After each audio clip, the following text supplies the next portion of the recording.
All right, so today we're taking a deep dive into something called open source intelligence. OSINT, for short. Right, OSINT. I've seen that acronym thrown around. Yeah. Makes me think of spy movies and covert operations. Is that what we're talking about here? Well, there are some similarities, Hmm. but this is actually something that affects everyone. Oh, Yeah, it's less about, being James Bond and more about, like, understanding the information you're putting out there every single day. okay. Think of it like, digital breadcrumbs. Okay. But instead of leading to a gingerbread house, they might lead to, well, someone knowing more about you than you'd like. So are you saying like all those quizzes we take online, like the ones that ask about our first pet's name, that's part of this? Well, we'll get to that, but yeah, those seemingly harmless things can actually be pieced together to build a surprisingly detailed profile. Okay. All right. So for those of us who haven't quite caught on yet, what exactly is OSINT?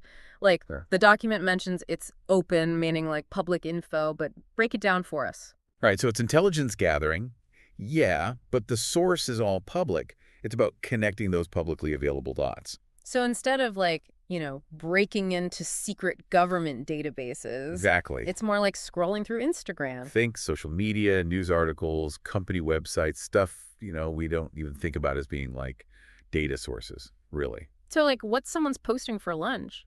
It could be. The document used that example about tracking a politician's location, remember? Oh, right, yeah. And that they didn't need some, super high-tech spy agency to do it. Right. Just piecing together their tweets and photos with location tags. Really? Yeah. Wow. That's kind of wild and kind of unsettling. I mean, are you saying anyone could do that? It's surprisingly easy, which is what makes it so powerful, but also, yeah, potentially concerning. Okay, so I'm already feeling a little uneasy, but I need to know more. If we're the target, where are these digital crumbs coming from? Well, let's start with the obvious company websites, right? Ever notice how much info is just, like, there? Well, yeah, I guess contact info, mission statements, that kind of thing. Right, but sometimes even, like, employee lists, past projects, client details, you'd be surprised. Okay, but that's just bad website design, right? Not like malicious or anything. True, sometimes it's accidental, but it can be exploited. The document even mentions something called Google hacking. Google hacking. Yeah. Now that sounds a little more intense. Like, what is that?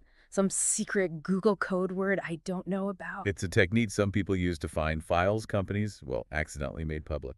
So, like, what? Top secret files? Not necessarily top secret, but think internal documents, presentations, things that shouldn't be findable, but because of like how they're stored or linked, they are. Okay, that's a little creepy, but what about social media? I mean, we all know people who overshare on there. Oh, it's a gold mine for OSINT, social medias. How so? Think about those, like, first day of school photos parents post, Right. right? Kids in uniform, maybe the school logo's visible, sometimes even the street name or house number in the background. Oh, wow, I hadn't even thought of that. Or people working from home, company badges visible in the background of their video calls. These little things add up. So you're saying, like, even if each individual post seems harmless, Exactly. it's like that whole, what is it? The whole is greater than the sum of its parts thing. Precisely. It's Okay. called information aggregation. Each piece might seem meaningless on its own, but together it paints a picture. And that's what these, like, I don't know, OSINT people or whatever we're calling them, that's what they use. Among other things, yeah. Yeah. And that information is used for a lot of different purposes, marketing, research, but also, unfortunately, things like spear phishing. Spear phishing. Yeah, it's like those targeted scams, but because they know something about you, they seem way more legit, harder to spot. So wait, are you saying like we need to like delete all our accounts, go off the grid entirely? That's one way to go about it. Yeah. But the document also mentions some, more positive uses of OSINT too. It's not all bad. Really? Okay, because right now I'm feeling like I need to invest in a good tinfoil hat. Tell me there's some hope here. There is a lot of it, actually. We'll get into that, I promise. But the takeaway here is it's all about intent. So OSINT itself isn't good or bad. Exactly. It's a tool. And like any tool, it can be used for, good or bad. Build a house or, well. Yeah, I get it. Okay, so how do we make sure we're using this tool for the right reasons? Or at least protecting ourselves from the wrong ones? That's what I want to know. Okay, so like, where do we even begin? Do we all need to like delete our Facebook, get rid of Instagram, the whole 9 yards? Well, I mean, that's certainly one approach, but it's not exactly a practical solution for most people, is it? Right, like I'm not ready to give up my cat videos just yet. Exactly. It's all about finding a balance. But you mentioned social media. That's a perfect example of where a little awareness can go a long way. Yeah, because like I'm guilty of it. We all are posting that vacation selfie. Sure. And those are fun, harmless for the most part. But think about it. How many times have you seen those first day of school photos? Oh yeah, all the time. Parents are so proud. Right. And sometimes, the kids in their uniform, school logos right there, maybe even the street name visible in the background. Oh wow, yeah, I didn't even think about that.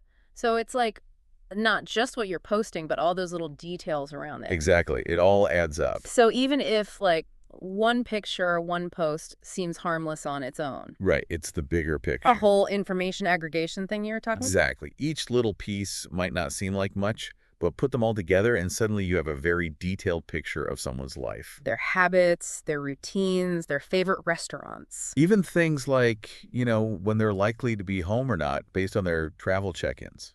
Okay, that's getting a little creepy again. And that's just social media. We haven't even touched on things like, those online quizzes. Oh, right. The ones that ask for your favorite color and your mother's maiden name, all in the name of telling you which Harry Potter character you are. Exactly. They seem harmless, fun even, but that information can be surprisingly valuable. Think about security questions. Oh, right, like when you forget your password? Your mother's maiden name, the street you grew up on, that stuff's often readily available online, especially if you've taken those quizzes. And people just hand it over willingly. I'm starting to think my tinfoil hat idea wasn't so crazy after all. It's not about being paranoid, it's about being informed. The good news is there are steps we can take to protect ourselves. Simple things, really. Okay, lay it on me. What can we do? A good place to start. Google yourself. See what comes up. You might be surprised at what's publicly available. Wow, that's actually really good advice. Never thought to do that. And then once you've seen what's out there, review your privacy settings, especially on social media. Are you comfortable with those vacation photos being public? Good point. Maybe I need to make a few things private. And be mindful of what you're sharing. That photo of your new driver's license might seem harmless, Yeah. but it's a gold mine for identity thieves. Okay, no more driver's license selfies for me. Got it. It's all about finding that balance, right? Being present online, but also protecting yourself. You mentioned earlier that OSINT isn't all bad, though, right? It's got some good uses, too. Please, tell me there's some light at the end of this slightly creepy tunnel. Oh, absolutely. Yeah. Like we said, it's just a tool. And like any tool, it can be used for good or, well, less than good.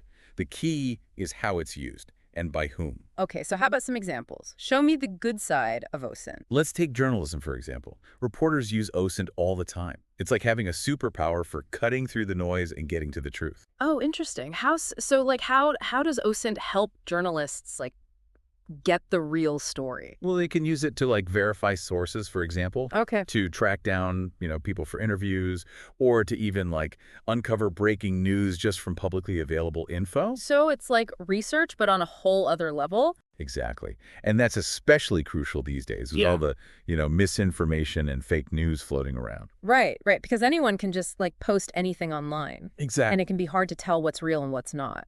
And that's where OSINT can really make a difference. It's about, being able to independently verify things to get to the bottom of a story without just taking someone's word for it.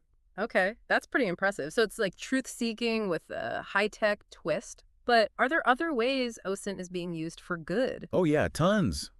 Human rights organizations, for example, they're using OSINT to document human rights abuses, track down, war criminals, hold people in power accountable for their actions. It's pretty remarkable, actually. Wow, I never would have guessed that OSINT could be used for something like that. It's like actually making a difference in the world. It really can be a powerful tool for good.